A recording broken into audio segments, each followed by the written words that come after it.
Kenya woke up to a political earthquake on March 7, 2025. President William Ruto and opposition leader Raila Odinga, once fierce rivals, announced a cooperation agreement. This unexpected truce has sent shockwaves through the nation. For months tensions have simmered. Ruto's economic policies sparked protests. Odinga, fresh off a failed bid for the African Union chairmanship, seemed poised for a drawn-out battle. Now, the political landscape has shifted dramatically. The question on everyone's lips: is this a genuine step toward unity or a calculated power play? Kenyans, accustomed to political maneuvering, are cautiously optimistic. The deal promises stability and progress. Yet, memories of past agreements, long on promises but short on delivery, linger. The agreement, a 10-point plan, was signed at the Kenyatta International Convention Centre in Nairobi, a symbolic location echoing past political deals.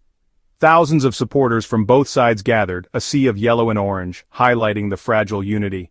Deputy President Kithure Kindiki was present, a show of support from within Ruto's camp.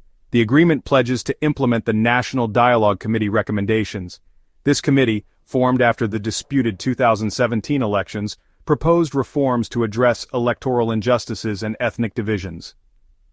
Other key points include inclusivity in government appointments and resource allocation, economic empowerment for the youth, and a commitment to fighting corruption. However, the agreement lacks specific timelines or implementation mechanisms. It reads more like a wish list than a binding contract.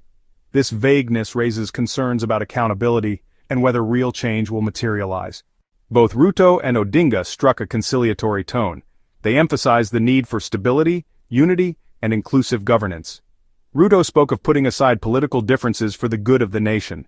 Odinga echoed this sentiment, calling for a new era of cooperation.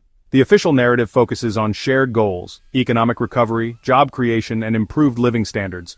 The agreement promises to protect fundamental freedoms, including freedom of assembly and the press. It also pledges to uphold the rule of law and respect for human rights. However, skepticism abounds. Critics point to the lack of concrete action plans and the absence of citizen participation in crafting the deal. The top-down approach, reminiscent of past agreements, raises concerns about whether it truly reflects the will of the people. Political analysts view the deal as a strategic maneuver by both leaders. Ruto, facing growing discontent over the rising cost of living, neutralizes his biggest political threat. By bringing Odinga into the fold, he silences a powerful critic and consolidates his power.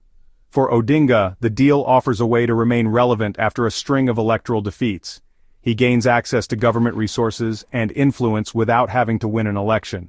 This reinforces the perception that political power in Kenya is a zero-sum game, where access to resources matters more than ideology or principles. The deal also exposes the limitations of handshake politics in Kenya.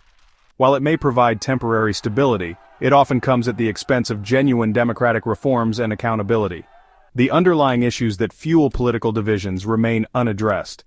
The most important question is whether this deal will translate into tangible benefits for ordinary Kenyans. Will it ease the economic hardship faced by millions? Will it create jobs for the youth who feel increasingly marginalized? Will it lead to a more equitable and just society? Only time will tell.